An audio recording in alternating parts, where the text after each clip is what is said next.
UDF-ന് തിളക്കമാർന്ന വിജയം നിയമസഭാ തെരഞ്ഞെടുപ്പിൽ ഉണ്ടായില്ലെങ്കിൽ ഞാൻ രാഷ്ട്രീയ വനവാസത്തിന് പോകും. ഏറ്റവും അവസാനത്തെ ഒരു പത്രസമ്മേളനം തിളക്കമാർന്ന വിജയം ഉണ്ടായില്ലെങ്കിൽ എന്റെ ജീവിതത്തിലെ ഏറ്റവും അവസാനത്തെ ഒരു പത്രസമ്മേളനം നടത്തിയിട്ട് ഞാൻ തിരിച്ചു പോകും. ഉറപ്പായിട്ട് പോകും. അത് വാക്കല്ലേ, ഞാൻ കേരളത്തിലെ ജനങ്ങളോടുകൂടി പറഞ്ഞേക്കണ വാക്കാ. നിങ്ങളെ കണ്ടിട്ടേ പോവുള്ളൂ. ജീവിതത്തിലെ ഏറ്റവും അവസാനത്തെ പത്രസമ്മേളനം നടത്തി. നമസ്കാരം.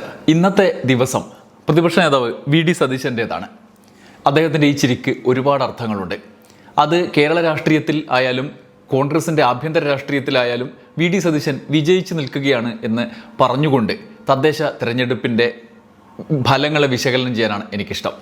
എങ്ങനെയാണ് VD സതീശൻ്റെ വിജയമാകുന്നത് ഈ തദ്ദേശ തെരഞ്ഞെടുപ്പ് ഫലം എന്നാണ് നമ്മൾ ഈ വീഡിയോയിലൂടെ പരിശോധിക്കുന്നത്. 5 പോയിന്റുകളാണ് നമ്മൾ നോക്കുന്നത്.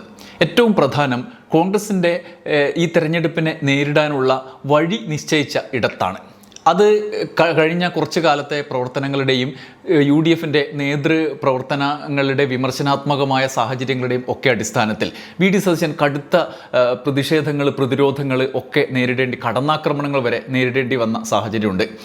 2 തരത്തിലാണ്. ഒന്ന് ആഭ്യന്തരമായി കോൺഗ്രസിനകത്ത്, രണ്ടാമത്തേത് പ്രതിപക്ഷത്ത് 10ാം വർഷത്തിലേക്ക് കടക്കുന്നു എന്നുള്ള വിമർശനങ്ങളുടെ തുടർച്ചയായി അപ്പുറത്ത് CPM-ന്റെ സർക്കാരിനെ കേന്ദ്രീകരിച്ചുള്ള CPM-ന്റെ പ്രവർത്തനങ്ങളുടെ തുടർച്ചയായിട്ട് ഇങ്ങനെ 2 വിധത്തിലുള്ള ഇരു വാൾമുനകളെ നേരിടേണ്ടി വരുന്ന ഒരു പ്രതിപക്ഷ നേതാവാണ്. അദ്ദേഹത്തിൻ്റെ ഏറ്റവും പ്രധാനപ്പെട്ട ഒരു പ്രശ്നം, സമീപകാലത്ത് നേരിടേണ്ടി വന്ന ഒരു പ്രശ്നം ആഭ്യന്തരമായിട്ടുള്ള പ്രശ്നങ്ങളാണ്. ഒരുപക്ഷെ സർക്കാരിൻ്റെ ഭാഗത്ത് നിന്ന് പ്രതിപക്ഷത്തിന് ഒരുപാട് മുദ്രാവാക്യങ്ങൾ കൊടുക്കുന്നുണ്ട്.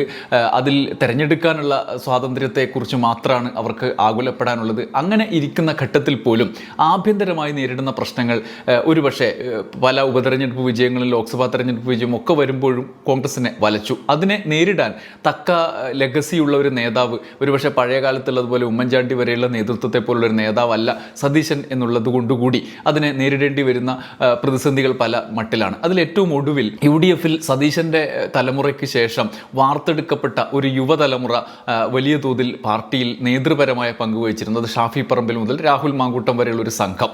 എന്നാൽ അവർ ഒരു പ്രത്യേക ഘട്ടത്തിൽ സതീശനെ ആഭ്യന്തരമായി രാഷ്ട്രീയമായി ചതിക്കുന്ന ഒരു സാഹചര്യം വരെ ഉണ്ടായി. രാഹുൽ മാങ്കൂട്ടം വലിയ പ്രതിസന്ധിയിൽ, അദ്ദേഹത്തിനെതിരായ ഗർഭഛിദ്ര ആരോപണം അടക്കം വന്ന ഘട്ടങ്ങളിൽ അദ്ദേഹത്തിനെതിരെ നടപടി സ്വീകരിക്കണമെന്ന് ഉറച്ച നിലപാടെടുത്ത ഒരാളാണ് VD സതീശൻ. അങ്ങനെ VD സതീശൻ്റെ നേതൃത്വത്തിൽ പാർട്ടി ഒരു ഉറച്ച തീരുമാനം എടുത്തു, രാഹുലിനെ മാറ്റി നിർത്തണം എന്ന്. എന്നാൽ അതിനെ മറികടക്കും വിധത്തിൽ ഷാഫിയും രാഹുലും അടങ്ങുന്ന സംഘത്തിൻ്റെ അനുയായികൾ വലിയ തോതിൽ VD സതീശനെതിരെ കടന്നാക്രമണം അടക്കം ഉണ്ടാക്കിയ ഒരു സാഹചര്യം ഉണ്ട്. അത് പാർട്ടിക്ക് പുറത്ത് അവമതിപ്പുണ്ടാക്കുന്ന ചർച്ചകൾക്ക് ഇടയാക്കി.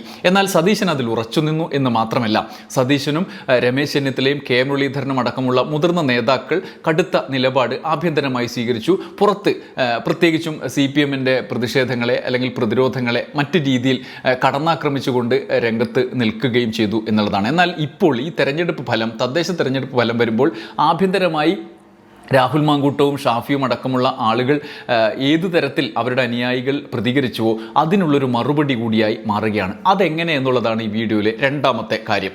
അതായത് യുവ നേതൃത്വമാണ് ഭാവിയിൽ പാർട്ടിയെ നയിക്കുക എന്നുള്ള ഒരു കൺസെപ്റ്റ് പൊതുവെ നമുക്ക് നമ്മുടെ രാഷ്ട്രീയ രംഗത്ത് ഉള്ളതാണ്. എന്നാൽ അവിടെ വലിയ തോതിലുള്ള പ്രതീക്ഷ ഉണർത്തുന്ന തരത്തിലുള്ള റീൽസ് രാഷ്ട്രീയത്തിൻ്റെ കൂടി തുടർച്ചയായി കോൺഗ്രസിൽ വലിയൊരു രാഷ്ട്രീയ നിര, യുവനിര ഉയർന്നു വന്നു. ആ യുവനിരയുടെ മൂല്യത്തെ ചോദ്യം ചെയ്യും വിധത്തിലാണ് പലവിധ വിമർശനങ്ങൾ, ആരോപണങ്ങൾ, കേസുകൾ ഒക്കെ വന്നത്. അതിൽ മുൻനിരയിൽ രാഹുൽ മാങ്കൂട്ടം ഉണ്ടായി, അവരുടെ പ്രതിനിധി എന്നുള്ളതിൽ പ്രത്യേകിച്ചും. അതിനെ സതീശനെതിരായ വിമർശനമായും അത് മാറി. കാരണം ഈ നിര നേതാക്കളെ വളർത്തിയെടുക്കുകയും അവരെ വേണ്ട വിധത്തിൽ മുന്നോട്ട് നയിക്കുകയും ചെയ്ത ഒരാൾ എന്നുള്ള നിലയിൽ സതീശൻ്റെ ഇടത്തും വലത്തും നിൽക്കുന്ന ആളുകളൊക്കെ വലിയ തോതിൽ വിമർശനങ്ങൾ നേരിട്ടു. രാഹുൽ മാങ്കൂട്ടത്തിനെ സംരക്ഷിച്ചു എന്നതിൽ ഷാഫി പറമ്പിലടക്കം വിമർശനം നേരിട്ടു. ഇതിനെ മറികടക്കാൻ ഒരു ഘട്ടത്തിൽ രാഹുൽ മാങ്കൂട്ടത്തിനെതിരായ നിലപാടിൻ്റെ തുടർച്ചയായി ആഭ്യന്തരമായും അദ്ദേഹം പ്രതിസന്ധി നേരിട്ടു എന്നുള്ള വാർത്ത വന്നു. അതാണ് KC വേണുഗോപാലിൻ്റെ നേതൃത്വത്തിൽ യൂത്ത് കോൺഗ്രസിൻ്റെ സംസ്ഥാന പ്രസിഡന്റിനെ നിശ്ചയിക്കുന്നതടക്കം രാഹുലിനും ഷാഫിക്കും തൃപ്തികരമായ നിലയിലുള്ള തീരുമാനങ്ങൾ വരികയും ആ നിലയിൽ VD സതീശന് പാർട്ടിയിൽ ചിറകറ്റു പോകുന്നു എന്നുള്ള വിമർശനം പോലും ഉണ്ടായത്. എന്നാൽ സതീശൻ ഉറച്ചു നിന്നു എന്ന് മാത്രമല്ല, തദ്ദേശ തെരഞ്ഞെടുപ്പിനെ യുവാക്കളുടെ പേരിലുള്ള പേരുദോഷത്തെ മറികടക്കാൻ സീനിയറായ നേതാക്കളെ രംഗത്തിറക്കി അതിവിദഗ്ധമായി നേരിട്ടു എന്നുള്ളത് സമ്മതിച്ചു കൊടുക്കേണ്ട ഒരു കാര്യമാണ്. തെക്ക് കെ മുരളീധരൻ്റെ നേതൃത്വത്തിൽ തിരുവനന്തപുരം കോർപ്പറേഷൻ നേരിടാൻ ഒരു പ്രത്യേക സംഘത്തെ അദ്ദേഹം നിയോഗിച്ചു. അങ്ങ് വടക്ക് കോഴിക്കോട് കോർപ്പറേഷനെ പിടിച്ചെടുക്കുന്നതിനു വേണ്ടി അവിടുത്തെ തെരഞ്ഞെടുപ്പ് പ്രവർത്തനങ്ങൾക്ക് വേണ്ടി രമേശ് ചെന്നിത്തലയുടെ നേതൃത്വത്തിലുള്ള ഒരു സംഘമുണ്ടായി. മധ്യ കേരളത്തിൽ എറണാകുളം പിടിച്ചെടുക്കാൻ VD സതീശൻ തന്നെ നേരിട്ട് രംഗത്തിറങ്ങി എന്നുള്ളതാണ്. ഇങ്ങനെ കേരളം മുഴുവൻ സീനിയറായ നേതാക്കളെ മേൽനോട്ടത്തിന് വേണ്ടി ഇറക്കി. നേരത്തെ പറഞ്ഞതുപോലെ യുവ നേതാക്കൾ ഉണ്ടാക്കിയ പേരുദോഷത്തിനെ ആ നേതാക്കൾ പല ഘട്ടത്തിൽ സീനിയറായ നേതാക്കളെ അപമാനിച്ചു, വിമർശിക്കുന്നതിന് അപ്പുറത്ത് പരിധി വിട്ടുള്ള ഇടപെടലുകൾ നടത്തി എന്നൊക്കെയുള്ള ആക്ഷേപങ്ങൾ നേരിടുന്ന ഘട്ടത്തിൽ മുതിർന്ന നേതാക്കളെ രംഗത്തിറക്കി സതീശൻ ഈ പ്രശ്നത്തെ അതിവിദഗ്ധമായി നേരിട്ടു. UDFന് ഒരു നേട്ടമായി മാറും വിധത്തിൽ അത് മാറി. അവരുടെ എക്സ്പീരിയൻസ്, അവർക്ക് സമൂഹത്തിലുള്ള ബഹുമാനം ഒക്കെ തിരിച്ചു പിടിക്കുന്നതും അത് പാർട്ടിക്ക് ഗുണപരമാക്കുന്നതും യുവ നേതാക്കൾ ഉണ്ടാക്കിയ പേരുദോഷത്തെ മറികടക്കാൻ കാരണമാക്കുന്നതും നമ്മൾ കണ്ടു. അതാണ് രണ്ടാമത്തെ കാര്യം. മൂന്നാമത്തേത് രാഷ്ട്രീയ ചർച്ചകളാണ്. രാഷ്ട്രീയ ചർച്ചകളിലെ ഏറ്റവും പ്രധാനപ്പെട്ടത് ഇലക്ഷൻ മാനേജ്മെൻറ്റാണ്. പതിവായി കേരളത്തിൽ ഈ പ്രത്യേകിച്ചും BJPയുടെ കടന്നുകയറ്റമൊക്കെ വന്നൊരു തെരഞ്ഞെടുപ്പാണ്. അത് വലിയ തോതിൽ സമീപകാലത്ത് കൂടുകയും ചെയ്യുന്നുണ്ട്. BJP ഒരു ഭീതിയല്ലാത്ത വിധത്തിലേക്ക് കാര്യങ്ങൾ പോകുന്നു, മുൻകാലങ്ങളിൽ നിന്ന് വ്യത്യസ്തമായി എന്നുള്ളൊരു രാഷ്ട്രീയ യാഥാർത്ഥ്യം നമ്മുടെ മുമ്പിലേക്ക് വരികയാണ്. ആ ഘട്ടത്തിലാണ് ന്യൂനപക്ഷ വോട്ടുകളുടെ പതിവായി LDFന് അനുകൂലമായി മുൻകാലങ്ങളിൽ ഉണ്ടാക്കപ്പെടുന്ന ഏകീകരണത്തെ മറികടക്കാനുള്ള രാഷ്ട്രീയ വൈദഗ്ധ്യം UDF പ്രകടിപ്പിച്ചത്. അത് ജമായത്തെ ഇസ്ലാമിയുടെ വെൽഫെയർ പാർട്ടി അടക്കം മുൻനിർത്തിക്കൊണ്ട് SDP അടക്കം മറ്റൊരു ഘട്ടത്തിൽ മുൻനിർത്തിക്കൊണ്ടുള്ള ഒരു രാഷ്ട്രീയ തന്ത്രമായിരുന്നു. CPIMൻ്റെ BJP സൗഹാർദ്ദം അല്ലെങ്കിൽ BJP ഒത്തുതീർപ്പ് എന്ന നറേറ്റീവ് VD സതീശൻ്റെ നേതൃത്വത്തിൽ അസാധാരണമായി തുടക്കത്തിൽ കൊണ്ടുവന്നപ്പോൾ എല്ലാവരും അതിശയിച്ചിരുന്നു. എന്നാൽ അത് നിരന്തരം പറയുകയും അതിന് മുൻനിർത്തി ഒരു പ്രചരണത്തിന് കാരണമായി വെൽഫെയർ പാർട്ടി പോലെ ജമാഅത്തെ ഇസ്ലാമി പോലെ ഒരു കടുത്ത സംഘടന തന്നെ രംഗത്തിറങ്ങുകയും അവരുടെ മാധ്യമങ്ങളെ കൂടി ഉപയോഗിച്ചുകൊണ്ട് CPMനെതിരെ ഒരു നറേറ്റീവ് തന്നെ സൃഷ്ടിച്ചു മുന്നോട്ട് പോവുകയും ചെയ്തു. അത് UDFന് അനുഗുണമാക്കി മാറ്റാൻ കഴിഞ്ഞു. UDFൻ്റെ ഘടകകക്ഷി ആയി നേരിട്ടെടുത്തില്ലെങ്കിലും വെൽഫെയർ പാർട്ടി UDFുമായി സഹകരിക്കുന്ന പാർട്ടിയായി ഈ തെരഞ്ഞെടുപ്പിൽ മാറി. അങ്ങനെ അവരുടെ സ്ഥാനാർത്ഥിത്വം പാണക്കാട് തങ്ങൾ തന്നെ പ്രഖ്യാപിക്കുന്ന സാഹചര്യം വരെയുണ്ട്. ആ നിലയിൽ ഒരു മുസ്ലിം ന്യൂനപക്ഷ ഏകീകരണത്തിനുള്ള ഒരു രാസത്വരകം ആയി, കാറ്റലിസ്റ്റ് എന്ന് പറയുന്ന ഒരു രാസത്വരകമായി പ്രവർത്തിക്കാൻ ജമാഅത്തെ ഇസ്ലാമിക്ക് കഴിഞ്ഞു. ആ നിലയിൽ ആ വോട്ടിനെ, ന്യൂനപക്ഷ വോട്ടിനെ ഏകീകരിച്ച് CPM വിരുദ്ധ വോട്ടാക്കി അത് UDFൽ നിലനിർത്തുന്നതിനും വിശാലാർത്ഥത്തിൽ സാധാരണ പഞ്ചായത്തിൽ തദ്ദേശ തെരഞ്ഞെടുപ്പിൽ കാണാത്ത വിധത്തിൽ UDFന് വലിയ നേട്ടമാക്കി മാറ്റുന്നതിനും സതീശൻ്റെ വൈദഗ്ധ്യത്തിന് കഴിഞ്ഞു. മാത്രമല്ല ഈ സഖ്യം, വെൽഫെയർ പാർട്ടിയുമായുള്ള ഈ സഖ്യത്തെ മറികടക്കാനുള്ള പ്രചരണ തന്ത്രങ്ങൾ സതീശൻ്റെ നേതൃത്വത്തിൽ തന്നെ പുറത്തിറക്കി. അതുകൊണ്ട് അത് ദോഷമാവാത്ത വിധത്തിൽ പ്രത്യേകിച്ചും കേരളത്തിൽ അങ്ങോളം ഇങ്ങോളം ആ മട്ടിലുള്ള പ്രചരണങ്ങൾ നടത്തി. അതിന് ഏറ്റവും പ്രധാനപ്പെട്ട ഒരു ഉദാഹരണം മാത്രം നോക്കിയാൽ മതി. BJP ജയിച്ചാലും CPM ജയിക്കാൻ പാടില്ല എന്ന മട്ടിൽ അവരാണ് ന്യൂനപക്ഷ വിരുദ്ധർ, മുസ്ലിം വിരുദ്ധർ എന്ന നറേറ്റീവ് വിജയിച്ചു എന്നുള്ളതിന് ഒന്ന് രണ്ട് ഉദാഹരണങ്ങൾ നമുക്ക് കാണാൻ പറ്റുന്നതാണ്. ഉദാഹരണം, താനൂർ നിയമസഭാ തെരഞ്ഞെടുപ്പിൽ V. അബ്ദുറഹ്മാൻ, ഇന്ന് മന്ത്രിയായിരിക്കുന്ന ആൾ, 70,000-ലധികം വോട്ടുകൾ നേടിയാണ് അവിടെ എത്തിയത്. PK ഫിറോസിനെയാണ് പരാജയപ്പെടുത്തിയത്. 2,000-ഓളം വോട്ടുണ്ട്. എന്നാൽ അതേ താനൂരിൻ്റെ ഇന്നത്തെ തദ്ദേശ തെരഞ്ഞെടുപ്പിലെ താനൂർ മുനിസിപ്പാലിറ്റി, ഏകദേശം അത്രയും സ്പേസ് വരുന്ന താനൂർ മുനിസിപ്പാലിറ്റിയിലെ സ്ഥിതി എന്താ? 31 സീറ്റ് UDF, ലീഗ് അടങ്ങുന്ന UDFും 8 സീറ്റ് NDAയുമാണ്. CPM അല്ലെങ്കിൽ LDF വാഷ് ഔട്ടായി പോയി, അവിടെ സീറ്റില്ല. ഇനി നേരെ ചതിനംകുളം, കൊല്ലത്ത് വന്ന് ചതിനംകുളത്ത് ഒരു മാതൃക ഞാനെടുത്ത് കാണിക്കാം. അവിടെ ചതിനംകുളം വാർഡിലെ സ്ഥിതിയാണ്. SDP ആണ് അവിടെ വിജയിച്ചത്. രണ്ടാമതാണ് LDF, CPMൻ്റെ സ്ഥാനാർത്ഥി ഉള്ളത്. എന്നാൽ മൂന്നാമതും ഇല്ല, നാലാമതാണ് UDF ഉള്ളത്. മൂന്നാമത് BJP ആണ്. നാലാമത് UDFൻ്റെ RSPയുടെ സ്ഥാനാർത്ഥിയാണുള്ളത്. അതായത് ആ മട്ടിൽ CPM വിരുദ്ധതയെ കേന്ദ്രീകരിച്ചുകൊണ്ടൊരു അടവ് നയം തന്നെ മുന്നോട്ട് കൊണ്ടുപോകാനും ആ മട്ടിലുള്ള സ്ഥാനാർത്ഥികളെ വിജയിപ്പിച്ചെടുക്കാനും UDFൻ്റെ തന്ത്രത്തിന് കഴിഞ്ഞു. ഇത് നിയമസഭ വരെ നീളുന്ന ഒരു ന്യൂനപക്ഷ ഏകീകരണത്തിലേക്ക്, CPM വിരുദ്ധ ഏകീകരണത്തിലേക്ക് നയിക്കപ്പെടും എന്നുള്ളത് യാഥാർത്ഥ്യമാണ്. ഏതെങ്കിലും മട്ടിൽ BJP ജയിച്ചാലും CPM ജയിക്കരുത് എന്ന നറേറ്റീവിലേക്ക് ന്യൂനപക്ഷങ്ങളെ കൊണ്ടുപോകാനും അതിനകത്ത് UDFനകത്ത് തന്നെ ഒരു രാസത്വരകമായി പ്രവർത്തിക്കും വിധത്തും വെൽഫെയർ പാർട്ടിയെ ആ മട്ടിൽ അതിനകത്ത് പ്രചരണത്തിന് തുറന്നുവിടാനും UDFന് കഴിഞ്ഞു. അതിനെ പ്രതിരോധിക്കുന്ന ഒരു രാഷ്ട്രീയ നയവും VD സതീശൻ്റെ നേതൃത്വത്തിൽ വിജയകരമായി നടപ്പാക്കി എന്നുള്ളതാണ്. അവിടെയാണ് നാലാമത്തെ പ്രധാന കാര്യം നമ്മൾ ശ്രദ്ധിക്കുന്നത്. അതായത് കേരളത്തിൽ ഉണ്ടാകുന്ന സമീപകാലത്തെ പ്രശ്നങ്ങളെ നേരിടുന്ന രീതിയാണ്. ഒരുപക്ഷെ VD സതീശന് മുമ്പുള്ള രാഷ്ട്രീയ സമീപനത്തിൽ നിന്ന് വ്യത്യസ്തമാണ് സതീശൻ്റെ ശൈലി.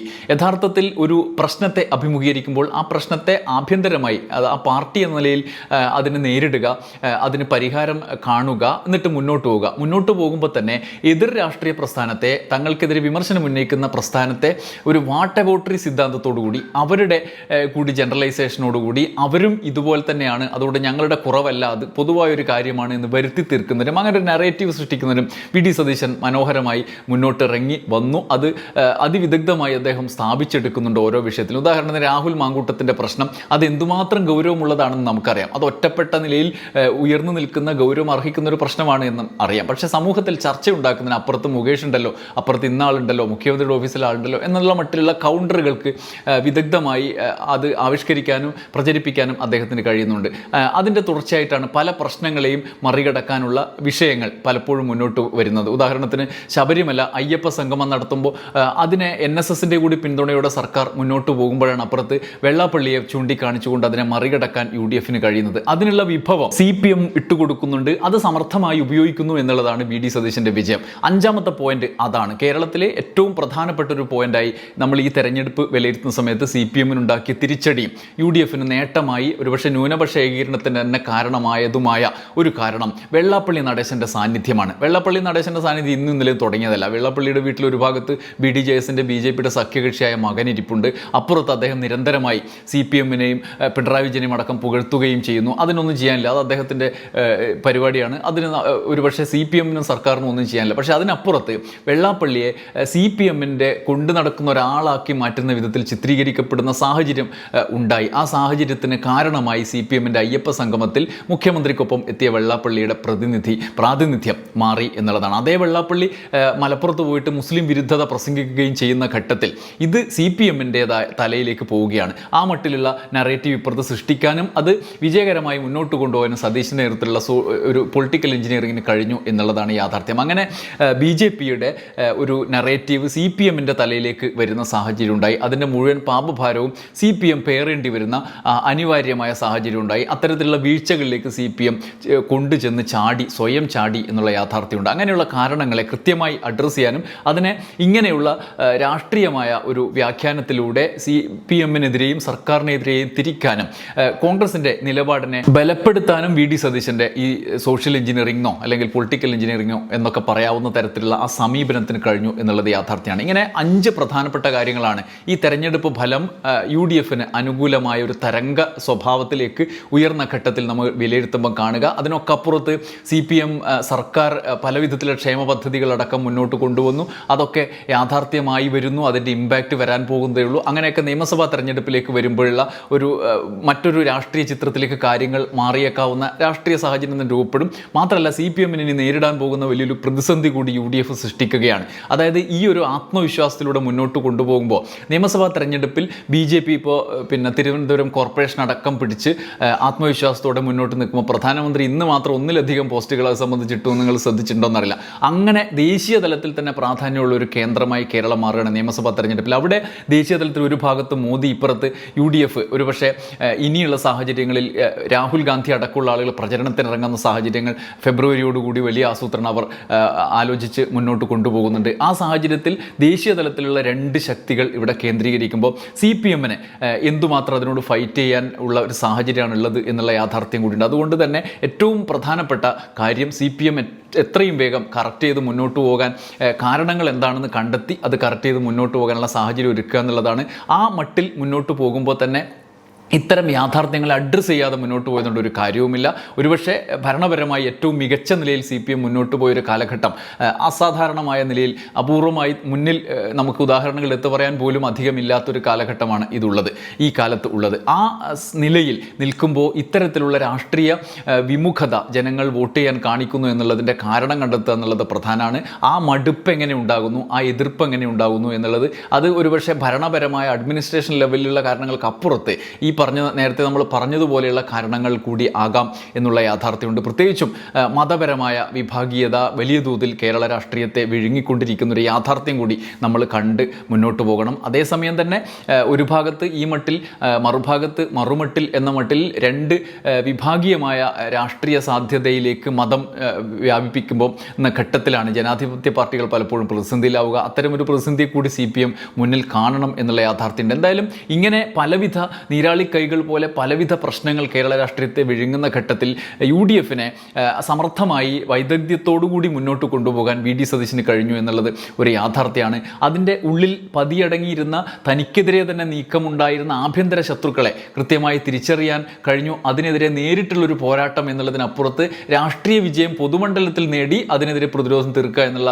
ഒരു വഴിയും VD സതീശൻ കണ്ടെത്തി. സാധാരണ കോൺഗ്രസിൽ കാണുന്ന പോലെ ഗ്രൂപ്പ് പാരവെക്കൽ തിരിച്ചു പാരവെക്കൽ എന്നുള്ള സമീപനത്തിലേക്ക് അദ്ദേഹം പോയില്ല. പകരം അദ്ദേഹത്തിൻ്റെ പ്രവർത്തനം അദ്ദേഹം ചെയ്യുക, അതിലൂടെ മുന്നോട്ട് പോകുന്ന ഘട്ടത്തിൽ പാർട്ടിക്കകത്ത് ആ ആധിപത്യത്തെ പാർട്ടിയിൽ തൻ്റെ ആധിപത്യമാക്കി മാറ്റുക എന്നുള്ളതാണ്. അതുകൊണ്ട് ഈ വിജയത്തിൻ്റെ തുടർച്ചയായി കോൺഗ്രസിൽ ഇനി ഏത് KC വേണുഗോപാലിന് വരാൻ നോക്കിയാലും അല്ലെങ്കിൽ ഏത് രാഹുൽ മാങ്കൂട്ടം തിരിച്ചു വരാൻ നോക്കിയാലും അതിന് അപ്പുറത്തേക്കുള്ള ഒരു ശക്തി VD സതീശൻ ഈ തെരഞ്ഞെടുപ്പോടുകൂടി നേടിയെടുത്തിരിക്കുന്നു. അദ്ദേഹത്തിൻ്റെ ഒപ്പം രമേശ് ചെന്നിത്തല അടക്കമുള്ള മുതിർന്ന നേതാക്കളുടെ ഒരു നിരയും ഉണ്ട് എന്നുള്ള ഒരു യാഥാർത്ഥ്യം കൂടി ഉണ്ട്. അതേസമയം കോൺഗ്രസിൻ്റെ ഇതുവരെയുള്ള ദൗർബല്യങ്ങളെ മറികടക്കാൻ തങ്ങൾക്ക് കഴിയും, അതിനുള്ള നിലം ഇവിടെയുണ്ട് എന്നുള്ളതാണ് അവരുടെ മുന്നിലുള്ള ഒരു വസ്തുത. അത് ആത്മവിശ്വാസം നൽകുന്നതാണ്. ഇനി അങ്ങോട്ട് നിയമസഭയിലേക്കുള്ള പ്രവർത്തനത്തിൽ ഇഞ്ചോടിഞ്ചുള്ള ഒരു പോരാട്ടത്തിനുള്ള അരങ്ങൊരുങ്ങി എന്നുള്ള അതിലേക്ക് കോൺഗ്രസിനെ എത്തിച്ചു എന്നുള്ള ഒരു ആത്മവിശ്വാസത്തോടെ VD സതീശന് മുന്നോട്ട് പോകാൻ കഴിയുന്ന ഒരു രാഷ്ട്രീയ സാഹചര്യം നിലവിലുണ്ട് എന്നുള്ളത് കൂടി ഈ തെരഞ്ഞെടുപ്പ് മുന്നോട്ട് വെക്കുന്നുണ്ട്. ഇത് പൊതുവായ കാര്യങ്ങളിലൂടെ